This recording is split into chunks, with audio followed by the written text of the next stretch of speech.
Welcome to the bird media. నేను మీ పవన్ కృష్ణమూర్తి.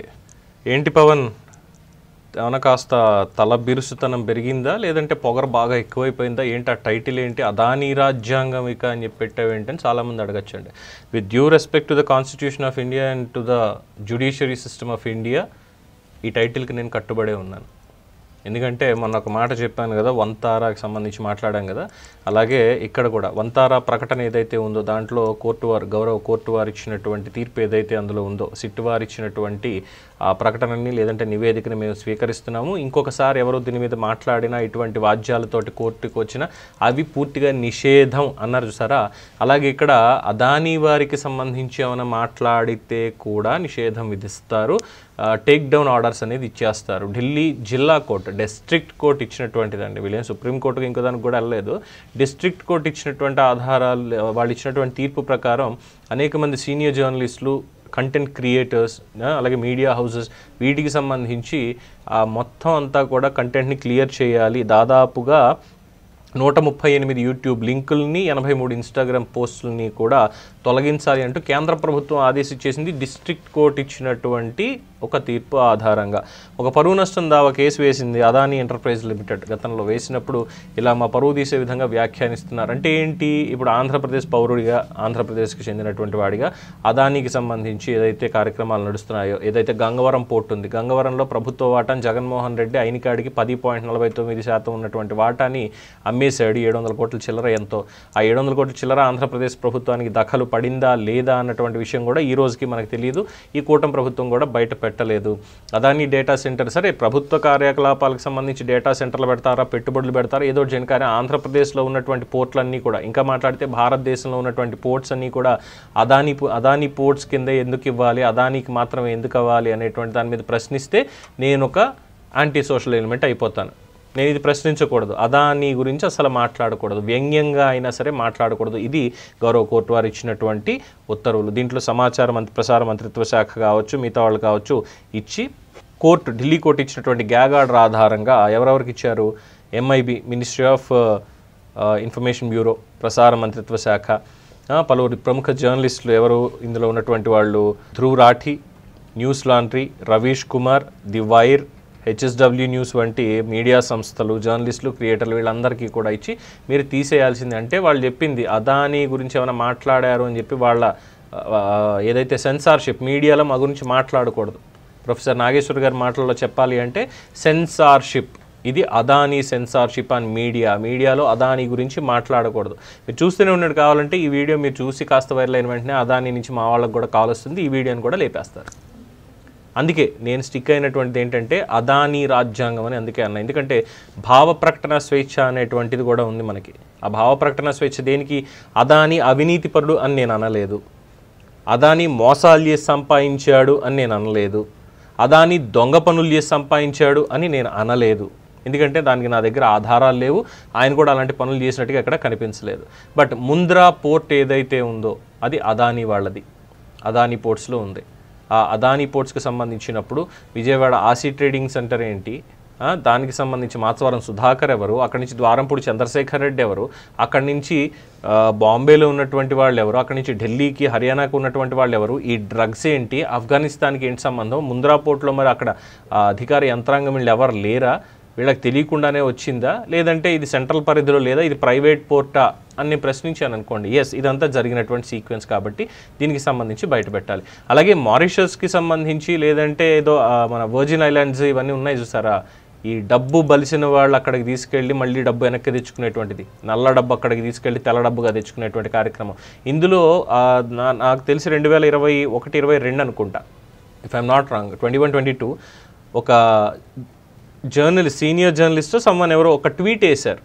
ఒక్క tweet వేయడంతో దీనికి సంబంధించి రిజర్వ్ బ్యాంక్ ఆఫ్ ఇండియా వాళ్ళకి పర్మిషన్స్, వాళ్ళకి దీనికి సంబంధించినటువంటి డీటెయిల్స్ ఇవ్వకుండా అదానీ వాళ్ళు కొన్ని షెల్ కంపెనీలు ఏర్పాటు చేశారు పెట్టుబడులను మళ్లించడానికి దీనికి అని చెప్పి ఒక ట్వీట్ వేస్తే 50,000 కోట్ల నష్టం, 1,00,000 కోటి నష్టం ఆ రోజు అదానీ మార్కెట్స్కి.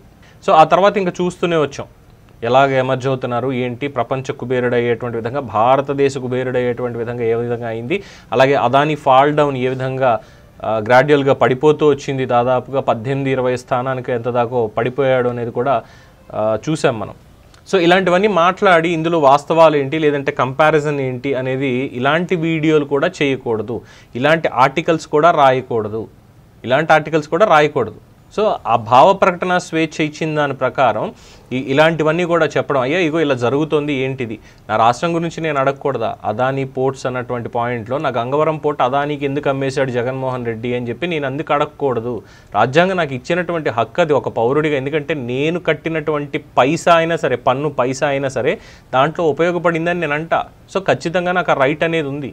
అండ్ మోరోవర్ ఆ ప్రజాప్రతినిధిని, మేము ఎన్నుకున్నటువంటి ప్రజాప్రతినిధి మాకు అనుగుణంగా నిర్ణయాలు తీసుకోవాలి, కానీ వీళ్ళు ఇష్టం వచ్చినట్టు వీళ్ళ లాభాల కోసం ఇది తీసుకుంటా ఉంటే దాని మీద నేను విమర్శిస్తా. ఇట్ డజంట్ మీన్ దట్ అదానికి నాకు వ్యక్తిగత వైరం ఏదో ఉందని కాదు, ఆయనకి నాకు సంబంధాలు ఏం లేవు, కానీ నా రాష్ట్ర ప్రయోజనాలు నాకు ముఖ్యం కదా అక్కడ. సో ఇలాంటివన్నీ మాట్లాడితే ఇప్పుడు ఏదో జిల్లా కోర్టుకి వెళ్ళి అక్కడ నుంచి తెచ్చుకున్నట్టు, అదే సుప్రీంకోర్టుకి వెళ్ళి ఉంటే ఈ పార్టీకి చాలా లెవెల్లో ఉండేది. ఒకవేళ ఇక్కడ ఏమైపోయింది, ఇప్పుడు వాళ్ళు చెప్పేదాని ప్రకారం అసలు ఆ వీడియోని డిలీట్ చేయడానికి వీళ్ళకి లేదు హక్కు అనేది. బేసిక్గా చెప్పాలంటే అసలు కోర్టు కేంద్రాన్ని ఆదేశించడానికి కూడా లేదు, దీని మీద విచారణ జరగాలని చెప్పాలి తప్పితే ఇది కూడా లేదు. వివేకానంద రెడ్డి హత్యకిను దీనికి చిన్న లింక్ చెప్తాను, ఇప్పుడు మీరు అర్థం చేసుకోండి. అక్కడ కూడా గ్యాగ్ ఆర్డర్, నా మీద ఎవరు మాట్లాడకూడదు అని చెప్పి ఈయన తెచ్చుకున్నట్టుగానే వివేకానంద రెడ్డి హత్య కేసులో కూడా జగన్మోహన్ రెడ్డి గ్యాగ్ ఆర్డర్ తెచ్చాడు. దీనిని రాజకీయంగా ఎన్నికల సమయంలో మాకు వ్యతిరేకంగా వాడుకుంటున్నారని అక్కడ పడింది ట్రంప్ కార్డ్ అనేది, ఎవరు మాట్లాడడానికి లేకుండా చేశారు. కానీ జగన్మోహన్ రెడ్డి దాన్ని బ్రీచ్ చేసి నారాసుర రక్త చరిత్ర అని చెప్పి ఎన్నికల్లో అనుచిత లబ్ధి పొందాడు ఆ రోజు. అర్థమైంది కదా ఇప్పుడు ఎలాగుందో. ఇక్కడ కూడా అదానిది ఇదే, మేము ఏమన్నా చేస్తామో మా మీద ఎవరు ఏం చేయకూడదు, ఎవరు మమ్మల్ని అనకూడదు. అలా నేనేమైనా చెడ్డ పనులు చేస్తున్నాడు, మంచి పనులు చేయట్లేదా అంటే కార్పొరేట్ సోషల్ రెస్పాన్సిబిలిటీ కింద అనేక గ్రామాలను దత్తత తీసుకోవడం కావచ్చు, ఇతరత్ర కార్యక్రమాలు, భోజనాలు పెట్టడాలు ఇవన్నీ చేస్తున్నారు. అలాగే పనిచేసేటువంటి కార్మికులకి బోనస్లు ఇవ్వడాలు ఇవన్నీ కూడా చేస్తూ వస్తున్నారు ఆయనకు ఉన్నటువంటి ఆస్తిలోని ఇంకో దాంట్లో. కానీ ఈ ఆస్తి మొత్తాన్ని సంపాదించుకునేటువంటి క్రమంలో వేస్తున్నటువంటి అడుగుల్లో అనేక లోపభూయిష్టమైనటువంటి నిర్ణయాలు ఉంటున్నాయి. తద్వారా అనేక రాష్ట్రాల్లో ఉన్నటువంటి వాళ్ళ మనోభావాలు దెబ్బతింటున్నాయి. ఇది ఆయనకు అర్థం కావట్లేదు. సో ఒక ఏకస్వామ్య వ్యవస్థని, క్రోనీ క్యాపిటలిజం అంటాం కదా, అలాగా మోనోపలిస్టిక్ వ్యవస్థని ఈ బిజినెస్ దాంట్లో ఏర్పాటు చేసి నేను మాత్రమే నెంబర్ 1గా ఉండాలి, ఇంకా ఎవరు పని చేయకూడదు. గంగవరం పోర్ట్ ఆంధ్రప్రదేశ్ పేరు మీద ఉంటే ఏమొచ్చింది రోగం? ఆంధ్రప్రదేశ్కే ఉంటుంది అది. అదానికి ఎందుకు ఇవ్వాలి? నా రాష్ట్రంలో ఎవరు లేరా ఇంకా చేసేటువంటి వాళ్ళు, వ్యాపారం చేసేవాళ్ళు ఎవరు లేరా పోర్ట్స్ మీద? అదానికి మాత్రమే పోర్ట్స్ అని ఎందుకు కట్టబెట్టాలి? సో ఇలాంటివి అనుమానాలు వచ్చినప్పుడు ఖచ్చితంగా ప్రశ్నిస్తాం. దానికి సంబంధించి ఒకవేళ అందరూ సహేతుకత ఉంది అంటే కోర్టు వారు వెళ్ళి జోక్యం చేసుకొని ఎస్ దీని మీద ఒక ఎంక్వైరీ కావాలి, ఎంక్వైరీ ఇచ్చి క్లీన్ చిట్ ఇవ్వండి అని అంటారు. సో అందుకే అన్నది ఇక్కడ మాట్లాడడానికి కూడా లేదు, ఎవరు మాట్లాడడానికి వీలు లేదు అని జిల్లా కోర్టు వారు ఇచ్చారు అంటే అది వాళ్ళ డిస్క్రిషన్. నేను ఇక్కడ వరకు ఉద్దేశాలు ఆపాదించట్లేదు, but I have my right to question and criticise as per the constitution article 19 ప్రకారం. భావ ప్రకటన స్వేచ్ఛ అనే దాని మీద భారత పౌరుడిగా నాకు ఉంది. అది అదానిని కాకపోతే నరేంద్ర మోడీని ప్రశ్నిస్తా. నేను ప్రశ్నిస్తున్నాను అంతే కదా, లాగి లెంపకాయ కొట్టట్లేదు కదా, వెళ్ళి ఉద్దేశాలు ఆపాదించట్లేదు కదా. ఇది భారత పౌరులు ఎవరన్నా చేయొచ్చు, అందులో ఎటువంటి అభ్యంతరం లేదు. కోర్టును కూడా విమర్శించేటువంటి హక్కు ఉంది భారత రాజ్యాంగం ప్రకారం. కోర్టుని విమర్శిస్తున్నాం, అయ్యా ఈ తీర్పు ఏమిటిది, ఇది ఇలా ఎందుకు ఇస్తున్నారు అని చెప్పి. అంతేగాని మీకు ఆ డబ్బులు ముట్టాయి కాబట్టే, లేదంటే మీకు ఇంకో చోట ఇలా జరిగింది కాబట్టే, మీకు లబ్ధి పొందారు కాబట్టే మీరు ఈ తీర్పు ఇచ్చారా అని అలిగేషన్ వేయట్లేదు కదా. ఆ హక్కు మనకు ఉంది. సో ఇక్కడ కూడా అదాని మీద మాట్లాడవచ్చు, తప్పే లేదు. దీని దగ్గర నాకు ఉన్న అనుమానాన్ని నేను ఎక్స్ప్రెస్ చేశాను. బాధ్యతయుతమైనటువంటి ప్రభుత్వాలు, వ్యవస్థలు ఆ అనుమానాన్ని ప్రజల్లో క్లియర్ చేసేలాగా ఇవ్వాలి. అంతేగాని నేనేం వచ్చి ఊరకే బురదపోయట్లేదుగా కడుక్కుంటారనుకోవడానికి. రాహుల్ గాంధీ కూడా అడిగాడు, అదానీ ఎక్కడున్నాడయ్యా, ఎక్కడున్నాడు అదానీ? అసలు 10 ఏళ్ల యూపీఏ ప్రభుత్వ హయాంలో అదానీ ఎక్కడున్నాడు? ఏ స్టేట్లో ఉన్నాడు ఆయన? ఎన్ని ప్రాజెక్టులు కట్టాడు ఆయన? ఆయన బిజినెస్లో ఉండొచ్చు, మా పూర్వీకులతో కూడా బిజినెస్ చేసి ఉండొచ్చు. ఆయన స్థానం ఏంటి? కేవలం నరేంద్ర మోడీ ప్రధానమంత్రి అయిన తర్వాత నుంచి మాత్రమే భారతదేశ కుబేరుడిగా ఆయనకి ప్రాజెక్టులు ఎలా వచ్చాయి అని రాహుల్ గాంధీ ప్రశ్నించాడు. ఇప్పుడు రాహుల్ గాంధీని తీసుకెళ్ళి జైల్లో పడేస్తారా? రాహుల్ గాంధీ అటువంటి మాటలు మాట్లాడకూడదు, మాట్లాడడానికి ఎటువంటి రైట్ లేదని చెప్పి బహిష్కరించేస్తారా? అలాగే ఉంది ఇప్పుడు వచ్చినటువంటి తీర్పు కూడా. అంటే మీడియాని ఎలాగైనా కవర్ చేస్తున్నారు కదా చాలా వరకు కూడా. 63% of the స్టేక్స్ in entire media, భారతదేశపు మీడియా వ్యవస్థ మొత్తంలో చాలా గట్టిగానే కవర్ చేసుకున్నటువంటి వాళ్ళలో అదానీలు కూడా ఉన్నారు ఇండైరెక్ట్లీ. సో అందుకని వాళ్ళ దగ్గర ఇలాంటి క్వశ్చన్స్ నాలా మాట్లాడేవాడు వాళ్ళ దగ్గర ఉన్నాడు.